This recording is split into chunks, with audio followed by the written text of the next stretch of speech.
నమస్తే, welcome to question number. నేను Sai. Right, ఈరోజు క్వశ్చన్ నెంబర్ కార్యక్రమంలో భాగంగా ఇకపై రోజు ఇంజెక్షన్ తీసుకునే అవసరం లేదు, వారానికి ఒక రోజు ఇంజెక్షన్ తీసుకుంటే చాలు. ఇంతకీ ఎవరి కోసం అనుకుంటున్నారా? మధుమేహంతో బాధపడే రోగులు ఇకపై ప్రతిరోజు ఇంజెక్షన్ తీసుకోవాల్సిన అవసరం లేదు. ఇక బేసల్ ఇన్సులిన్ను భారత్లోకి అందుబాటులోకి తీసుకొచ్చేశారు.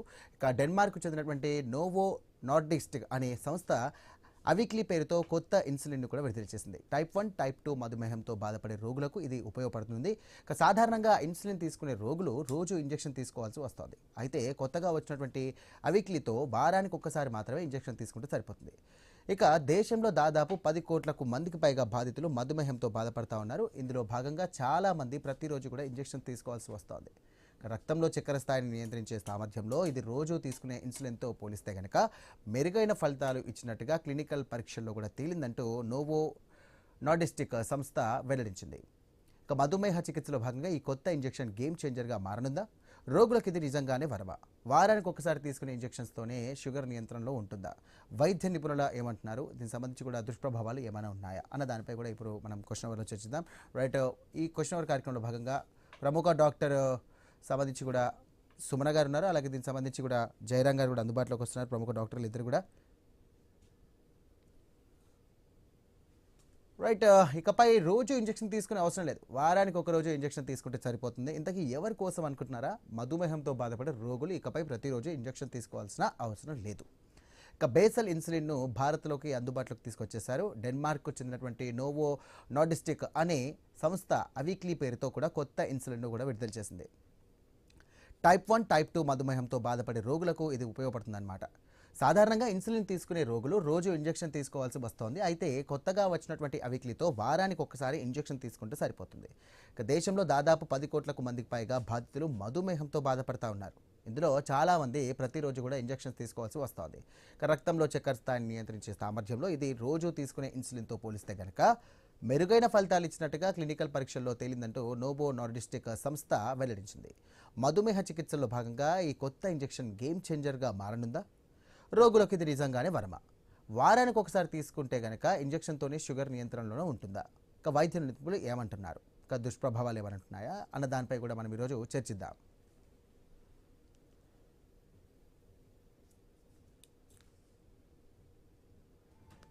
రైట్, క్వశ్చన్ అవర్ కార్యక్రమంలో భాగంగా మధుమేహానికి సంబంధించినటువంటి ఈ ఇన్సిడెన్స్ ఏదైతే భారతదేశంలోకి వచ్చిందో, రైట్, ఇది దీని ప్రభావం ఎలా ఉండబోతుంది? సో షుగర్ వ్యాధిగ్రస్తులు ఎలాంటి జాగ్రత్తలు తీసుకోవాలనే అంశానికి సంబంధించి కూడా మనతో మాట్లాడడానికి ప్రముఖ వైద్య నిపుణులైనటువంటి సుమన గారు సిద్ధంగా ఉన్నారు. సుమన గారు నమస్కారం, వెరీ గుడ్ ఆఫ్టర్నూన్. నమస్తే, good afternoon. Yeah madam, how are you? Yeah great అండి, how about you? Yes I'm good, well going on. Right Sumana గారు, సో చాలా రోజులుగా మధుమేహంలో బాధపడుతున్నటువంటి వారికి అసలు ఇన్ని ఇంజెక్షన్స్ తీసుకున్నా కూడా షుగర్ కంట్రోల్ కాదు. చాలా మటుకు ఇన్సులిన్స్ని ఎక్కువగా యూస్ చేస్తూ ఉంటారు. దానివల్ల కూడా సైడ్ ఎఫెక్ట్స్ కూడా చాలామందికి వస్తూ ఉంటాయి. సో భారత్లోకి వచ్చినటువంటి ఈ యొక్క ఇన్సులిన్స్ ఏదైతే ఉందో దానివల్ల ప్రభావం ఏ విధంగా ఉండబోతుంది?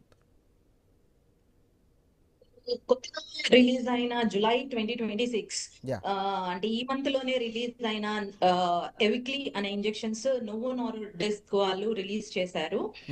అయితే ఈ ఇంజెక్షన్స్ ఏంటి అంటే డైలీ ఇంజెక్షన్స్ కాకుండా వీక్లీ ఇంజెక్షన్స్ తీసుకోవటం అనేది ఒక బెటర్ అండ్ బెస్ట్ అడ్వాంటేజ్ అన్నమాట. అయితే ఇవి టైప్ 1, టైప్ 2 డయాబెటీస్ ఉన్న వాళ్ళకి, మధుమేహం ఉన్న వాళ్ళకి ఈ ఇంజెక్షన్స్ చాలా ఉపయోగపడతాయి. ఇవి ఇండియాలో, భారత్ లో టైప్ 1, టైప్ 2 కి అప్రూవల్ పొందినాయి. వరాజ్ ఇన్ యుఎస్ఏ లో FDA అప్రూవల్ టైప్ 2 డయాబెటీస్ మాత్రమే అప్రూవల్ అయింది. సో ఈ ఎవిక్లీ ఇంజెక్షన్స్ అనేవి ఒక బెస్ట్ ఇన్నోవేషన్ అనే చెప్పాలి. ఎందుకంటే మధుమేహం ఉన్న వాళ్ళు రెగ్యులర్ గా డైలీ ఇంజెక్షన్స్ తీసుకోవడం అంటే సంవత్సరానికి 365 ఇంజెక్షన్స్ తీసుకోవాల్సి ఉంటది. అలా కాకుండా 52 ఇంజెక్షన్స్ అంటే వీక్లీ 1 ఇంజెక్షన్ తీసుకుంటే వాళ్ళకి బ్లడ్ లో బేసల్ ఇన్సులిన్ లెవెల్స్ వల్ల హైపోగ్లైసిమియా అనేది, అంటే షుగర్ లెవెల్స్ అనేవి కంట్రోల్ అవుతాయి అన్నమాట. అయితే వీటిని ఏంటంటే ఈ మాలిక్యూల్ అనేది హ్యూమన్ ఇన్సులినే, బట్ అనలాగ్ కొన్ని amino acids base units modify చేసి వీటిని సింథసైజ్ చేశారు. నార్మల్ ఇన్సులిన్ లాగానే ఈ ఇన్సులిన్ ని కూడా సబ్క్యూటేనియస్ ఇంజెక్షన్స్ ద్వారా తీసుకోవచ్చు. వారానికి ఒకటి తీసుకోవచ్చు. అయితే వీటి హాఫ్ లైఫ్ ఎట్లా ఉంటదంటే 196 అవర్స్ వాటి హాఫ్ లైఫ్ అన్నమాట. సో 8 రోజుల పాటు బాడీలో ఈ వీక్లీ ఇంజెక్షన్ అనేది పనిచేస్తుంది. అండ్ ఈ బేసల్ ఇన్సులిన్ లెవెల్స్ ఇవన్నీ కూడా చాలా బాగా స్టడీ చేశారు phase 3 ట్రయల్స్ లో అదంతా. బట్ ఎక్కువ డోస్ ఒకటేసారి ఇస్తున్నాం కాబట్టి హైపోగ్లైసీమియా వచ్చే అవకాశాలు ఉంటాయి. కాబట్టి నిపుణుల పర్యవేక్షణలో మాత్రమే ఈ ఇంజెక్షన్స్ తీసుకోవాలి. అండ్ ఇంకొకటి ప్రముఖంగా ఏంటి అంటే అడ్వాన్స్డ్ టైప్ 2 డిసీజెస్ కానీ ఆర్ టైప్ 1 డిసీజెస్ కి కానీ రొటీన్ డైలీ తీసుకునే ఇంజెక్షన్స్ కూడా అవసరం అవ్వచ్చు. కాబట్టి కంపల్సరీ నిపుణులను సంప్రదించిన తర్వాతనే ఈ ఇంజెక్షన్స్ అనేవి తీసుకోవాల్సి ఉంటుంది. అండ్ ఇంకొకటి ఏంటి అంటే ఈ injections only type 1 type 2 diabetes వాళ్ళకు మాత్రమే ఇప్పుడు అడ్వైస్ చేస్తున్నాం అన్నమాట. అవి వెయిట్ లాస్ కోసం మాత్రం ఈ ఇంజెక్షన్స్ పని చేయవు. సో ఇవి హై డోస్ ఇంజెక్షన్స్ వల్ల మీరు జాగ్రత్తగా ఆమ్, వారానికి ఒకసారి ఇంజెక్షన్ నిపుణుల పర్యవేక్షణలో తీసుకుంటే షుగర్ లెవెల్స్ అనేవి బెస్ట్ గా కంట్రోల్ అవుతాయి. రైట్. వైద్యపరంగా ఇంజెక్షన్ ఎంతవరకు సేఫ్ అనుకోవచ్చు, అండ్ ఎలాంటి క్లినికల్ ట్రయల్స్ తర్వాత ఈ యొక్క అవీక్లీకి సంబంధించినటువంటి ఇన్సులిన్ ఏదైతే ఉందో అది అందుబాటులోకి వచ్చిందంటారు? ఇవి phase 3 ట్రయల్స్ వరకు చేశారు. ఓకే. అయితే ఈ ట్రయల్స్ చేయటం వల్ల ఆమ్, ఈ షుగర్ లెవెల్స్ ని, ఈ బేసల్ లెవెల్స్ ని నార్మల్ ప్రీవియస్ గా ఉన్న ఇన్సులిన్ ఇంజెక్షన్స్ తో కంపేర్ చేసి చూస్తే ఈ బేసల్ ఇన్సులిన్ షుగర్ లెవెల్స్ అనేవి కంట్రోల్ అయినాయి. ఆ ప్రీవియస్ ఇంజెక్షన్స్ రోజు తీసుకునే ఇంజెక్షన్స్ కి ఎలా ఉన్నాయో ఈ వీక్లీ ఇంజెక్షన్స్ వల్ల కూడా ఆ షుగర్ లెవెల్స్ అనేవి కంట్రోల్ అయినాయి అన్నమాట. So the efficacy and effectiveness is similar as previous injections. But what happened is the frequency of dosing is reduced. అంటే రోజు తీసుకునే వాటికన్నా వీక్లీ వన్స్ తీసుకోవచ్చు. ఆ అడ్వాంటేజ్ అనేది మనకు ఉంది. కానీ హై డోస్ ఇంజెక్షన్ కదా, అయితే ఈ హై డోస్ ఇంజెక్షన్ వల్ల ఏంటి అంటే it is a depot injection.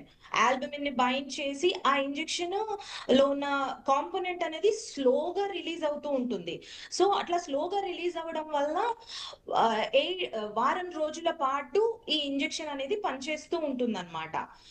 So ఒక బెటర్ అడ్వాంటేజ్ అనే చెప్పాలి. ఇవి phase 3 ట్రయల్స్ అయిన తర్వాతనే FDA అప్రూవల్ అయింది అండ్ ఆల్సో ఇండియా మార్కెట్ లోకి రిలీజ్ అయింది.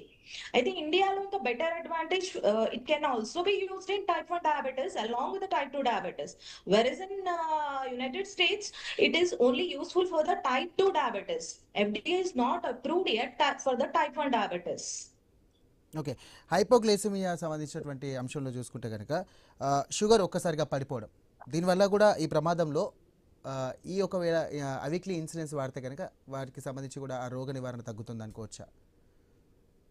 అంటే యూజువల్ గా వీటితోని రోగ నిరోధక శక్తి అనేది డైరెక్ట్ ఇన్ఫ్లుయెన్స్, షుగర్ ఎప్పుడైతే కంట్రోల్లో ఉంటుందో అప్పుడు రోగ నిరోధక శక్తి, immunity also will be good. So what happened is it does not influence the immunity to reduce the levels. Reduce అవ్వడానికి ఏమి ఈ ఇంజెక్షన్ తీసుకుంటే ఇమ్యూనిటీ రెడ్యూస్ అవుతుంది, ఇన్ఫెక్షన్స్ ఎక్కువ వస్తాయి అని అనుకోవడానికి కాదు. ఈ ఇంజెక్షన్ వల్ల షుగర్స్ ఎప్పుడైతే కంట్రోల్ ఉంటాయో అప్పుడు ఇమ్యూనిటీ అనేది పెరుగుతూ ఉంటుంది. రైట్. మొత్తం మీద మేడం, ఇప్పుడు దీనివల్ల ఎలాంటి సైడ్ ఎఫెక్ట్స్ ఉండే అవకాశం ఉంది? సైడ్ ఎఫెక్ట్స్ అసలు ఉంటాయా దీనికి సంబంధించి ఇన్సులిన్స్కి? దీంతోని ఒక 2 సైడ్ ఎఫెక్ట్స్ ఎక్స్పెక్ట్ చేయొచ్చు. ఓకే. వన్ వచ్చేసేసి ఏంటి అంటే ఆ ఇంజెక్షన్ సైట్ దగ్గర ఇన్ఫెక్షన్, ర్యాషెస్ కానీ అట్లా వచ్చే సో హై ఛాన్స్ డోస్ ఒకటి కారణం ఉంటది. అనుకోవచ్చా దానికి? అండ్ సెకండ్ హై డోస్ వల్ల వచ్చే మైట్ బి హై డోస్ అయి ఉండొచ్చు, ఆర్ ఆ ఇంజెక్టింగ్ ఎసెప్టిక్ ప్రికాషన్స్, ఆ ఇంజెక్షన్స్ ఎసెప్టిక్ ప్రికాషన్స్ లో యూస్ చేయటం వల్ల కూడా అయి ఉండొచ్చు. అండ్ సెకండ్ సైడ్ ఎఫెక్ట్స్ వచ్చేసి high dose of injection. So there is a possibility of hypoglycemia. Okay. So ఇది డిపాట్ ఇంజెక్షన్ స్లోగా రిలీజ్ అవుతుంది. హైపోగ్లైసిమియా కాన్సన్ట్రేషన్ అంటే హైపోగ్లైసిమియా వచ్చే ఛాన్సెస్ చాలా తక్కువగానే ఉంటాయి. బికాస్ డిపాట్ ఇంజెక్షన్స్ లో ఒక డోస్ ఒకటేసారి ఇంజెక్ట్ చేసినా కూడా ఒకటేసారి బ్లడ్ లోకి రిలీజ్ అవ్వదు. ఓకే. అది స్లోగా కొంచెం కొంచెంగా రిలీజ్ అవుతూ ఉంటది. అట్లా రిలీజ్ అవుతున్నప్పుడు హైపోగ్లైసిమియా వచ్చే ఛాన్సెస్ తక్కువగానే ఉంటాయి. But there is a possibility of hypoglycemia in the diabetes. So అందుకోసమనే నిపుణుల పర్యవేక్షణలో కంపల్సరీ ఆ ఇంజెక్షన్స్ తీసుకొని మానిటరింగ్ చేసుకోవచ్చు. But it is an good innovation which will help more population in India and abroad also. Okay. Right. దీనికి సంబంధించి madam ఇప్పుడు ఈ మధ్య కాలంలో చూసుకుంటే చిన్న పిల్లలకు కానివ్వండి, గర్భిణీలకు కానివ్వండి, ఎక్కువగా ఈ షుగర్ వ్యాధిని పడుతున్నటువంటి వారుగా గుర్తిస్తున్నారు. సో పిల్లలు కానీ, గర్భిణీలు కానీ, వృద్ధులు కానీ ఈ ఇన్సులిన్ తీసుకోవచ్చా? తీసుకుంటే ఎలాంటి ఉపయోగం ఉంటుంది? ఈ ఇన్సులిన్ అనేది గర్భిణీ వాళ్ళకి, ప్రెగ్నెన్సీ వాళ్ళకి తీసుకోవటానికి ఇంకా ట్రయల్స్ అవ్వలేదు. Okay. So it is under trials. So pregnancy వాళ్ళకి మాత్రం ఈ ఇన్సులిన్ ఇంజెక్షన్ ని తీసుకోకూడదు. అండ్ చిన్న పిల్లలకి కూడా it is trial is not approved అన్నమాట.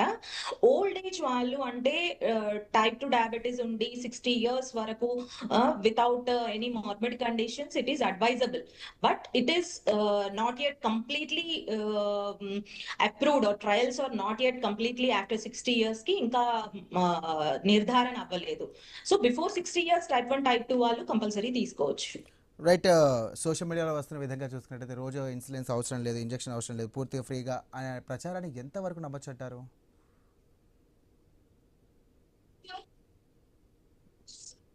మేడం వినపడిందని నేను అడిగింది. చెప్పండి. ఇప్పుడు సోషల్ మీడియాలో చెప్పండి. వస్తున్నటువంటి వార్తలు చూస్తే కనుక ఈ ఇన్సులిన్ అనేది ఖచ్చితంగా ఫ్రీగా అందుబాటులోకి వస్తుందని చెప్పేసి చెప్తా ఉన్నారు. సో ఇది ఎంతవరకు వాస్తవం? సో దీని ధర ఎంతవరకు ఉండొచ్చు? సో సామాన్యుడికి అందుబాటులో ఉండొచ్చా? ఇప్పుడు ఒక యూనిట్ కి 700, దీంట్లో ఈ ఇన్సులిన్ ఇంజెక్షన్ ఒక డోసు 700 యూనిట్స్ వరకు ఉంటుంది. ఓకే. ఆ 700 యూనిట్స్ లో I think it is lesser than the regular insulin. Okay. Regular insulin తో కంపేర్ చేస్తే ఈ ఇన్సులిన్ ఇంజెక్షన్ అనేది మనకి ఎకనామికల్లీ బడ్జెట్ లో అవైలబుల్ అవుతుంది అనమాట. So it is not very costly FIR అని చెప్పలేము. బట్ ద నార్మల్ పీపుల్ అంతా ఎఫోర్డ్ చేయగలుగుతారు. రైట్. కొత్త చికిత్స వచ్చిందని చెప్పేసి పాత ఇన్సులిన్ పద్ధతిని కూడా మారిస్తే కనుక ఎలాంటి ప్రభావం ఉండే అవకాశం ఉంది? ఇది పాత ఇన్సులిన్ కి సబ్స్టిట్యూట్ కాదు. It okay. Is not a competitor also. It is an adjunct అన్నమాట. అంటే పాత ఇన్సులిన్స్ ఉంటాయి కదండి, పాత ఇన్సులిన్స్ అనేవి అడ్వాన్స్ టైప్ 2 డిసీజెస్ వాళ్ళకి, టైప్ 1 డిసీజెస్ వాళ్ళకి డైలీ డోసెస్ అవసరం రావచ్చు. వాటితో పాటు ఈ ఇంజెక్షన్స్ వీక్లీ వన్స్ చేస్తే ఆ రెగ్యులర్ ఇంజెక్షన్స్ ఇన్సులిన్ డోసెస్ అనేవి డిక్రీజ్ అవ్వచ్చు. ఓకే. వారానికి ఒకసారి ఇంజెక్షన్ తీసుకుంటే కనుక ఖచ్చితంగా 7 వారాల్లో లేదా 7 రోజుల్లో సంబంధించి కూడా ఈ షుగర్ వ్యాధి నియంత్రణలోకి వచ్చే అవకాశం ఉందంటారా? స్టడీస్ ఏం చెప్తున్నాయి అని అంటే ఈ ఇంజెక్షన్ వారానికి ఒకసారి తీసుకుంటే డయాబెటిస్ కంట్రోల్ అయ్యి షుగర్ లెవెల్స్ కంట్రోల్లో ఉంటున్నాయి అని స్టడీస్ చెప్తున్నాయండి. ఓకే. రైట్. మేడం ఇంకొక విషయం ఏంటంటే ఈ మధ్య ఒక వారానికి ఇన్సులిన్స్ కనుక మిస్ అయితే కనుక షుగర్ వ్యాధి అనేది పెరుగుతూ ఉంటుంది, కౌంట్ పెరుగుతూ ఉంటుందని చెప్పేసి అంటున్నారు. సో వీక్లీ ఒక ఈ ఇన్సులిన్ తీసుకుంటే కనుక ఎలాంటి ప్రభావం ఉండే అవకాశం ఉంది? సో ఖచ్చితంగా మీరు అన్నట్టుగా అంత రెగ్యులర్గా వాడే ఇన్సులిన్స్ కంటే ఇది జస్ట్ వారానికి ఒకసారి వాడితే బాగుంటుందని చెప్పేసి అనుకోవచ్చు, లేకపోతే పాత పద్ధతిలోనే వెళ్తే బాగుంటుందంటారా? కంబైన్ థెరపీ ఎప్పుడు బెస్ట్ అండి. ఎందుకంటే ఇన్నోవేషన్ వచ్చింది హ్యుమానిటీకి బెటర్ చేద్దామని, బెస్ట్ చేద్దామని. సో రెగ్యులర్ ఇన్సులిన్స్ తో పాటు అడ్వాన్స్డ్ ఇప్పుడు వచ్చిన వీక్లీ వన్స్ ఇంజెక్షన్స్ చేయటం వల్ల ఏంటి అంటే నంబర్ ఆఫ్ ప్రిక్స్ అనేవి తగ్గుతాయి అండ్ డోసేజెస్ అనేవి మోడరేట్ గా ఉంటాయి అండ్ షుగర్స్ మానిటరింగ్ అనేది ఈజీగా ఉంటుంది అని దిస్ ఇస్ అ వ్యూ అన్నమాట. అండ్ ఇంకొకటి ఏంటి అంటే ఇవి వెయిట్ లాస్ కి మాత్రం పనిచేయవు. లైక్ మోంజారో, సోమాగ్లూటైడ్ ఆ ఇంజెక్షన్స్ లాగా వెయిట్ లాస్ కి, పీసీఓఎస్ కి, ఇన్ఫర్టిలిటీ ట్రీట్మెంట్స్ కి పనిచేయవు. Only this weekly injections are for diabetes. Right. చివరిగా మేడం మధుమేహ రోగులు అంటే షుగర్ వ్యాధిగ్రస్తులకు మీరు చెప్పాలనుకున్నటువంటి సూచనలు ఏంటి? సో ఈ ఇన్సులిన్స్ వీక్లీ ఇన్సులిన్స్ ద్వారా వారికి మీరు ఏమైనా అవేర్నెస్ కల్పించాలనుకుంటున్నారా? నేను చెప్పాలనుకుంటుంది ఏంటంటే డయాబెటీస్ అనేది ఇప్పుడు daily I mean it's a common disease globally.